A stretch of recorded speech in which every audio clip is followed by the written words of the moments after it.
کوئی وقت نہیں رکھتا، اس لیے اس کو یہ مقام دنیا نے دیا ہے، اس کو یہ مرتبہ دنیا والوں نے دیا ہے، لیکن ایک حافظ کو یہ مقام اس کے رب نے دیا ہے، ایک حافظ کو یہ مقام اس کے نبی نے دیا ہے۔ اللہ کے نبی صلی اللہ علیہ وسلم نے حافظ قرآن کے متعلق یہ باتیں بھی فرمائی، یہ حدیث بھی صحیح سند کے ساتھ روایت کی جاتی ہے، اور آپ صلی اللہ علیہ وسلم کہ حافظ قرآن کا انجام، حافظ قرآن کا حشر قیامت کے دن ان فرشتوں کے ساتھ ہوگا جنہیں اللہ تعالیٰ کی عزت و اکرام سے نوازا ہے، فرشتوں کے ساتھ حافظ قرآن کا مقام قائم ہوگا۔ جب ایک طالب علم اپنے گھر سے قرآن پڑھنے کے لیے، دین علم کو سیکھنے کے لیے نکلتا ہے، میرے بھائیوں، اس سے زیادہ مقام اور مرتبہ آپ کو کیا چاہیے کہ آپ جب چلتے ہیں تو زمین پہ نہیں چلتے۔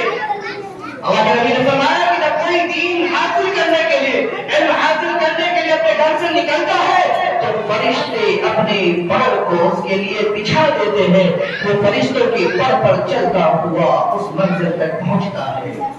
میرے بھائی، ہمیں تو قرآن کی اندر جاننا چاہتے ہیں،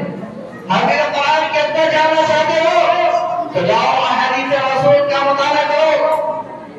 احادیث رسول کا مطالعہ کرو۔ ہمارے اور آپ کے لیے شاید کوئی اس دنیا میں دعا کرے یا نہ کرے، لیکن ایک عالم، ایک حافظ، ایک دیندار جو دین کو سیکھتا ہے، اس کے لیے دنیا والے انسان دعا کرے یا نہ کرے، انسان کے علاوہ دوسری مخلوقات، حتیٰ کہ مچھلیاں جو سمندر کے اندر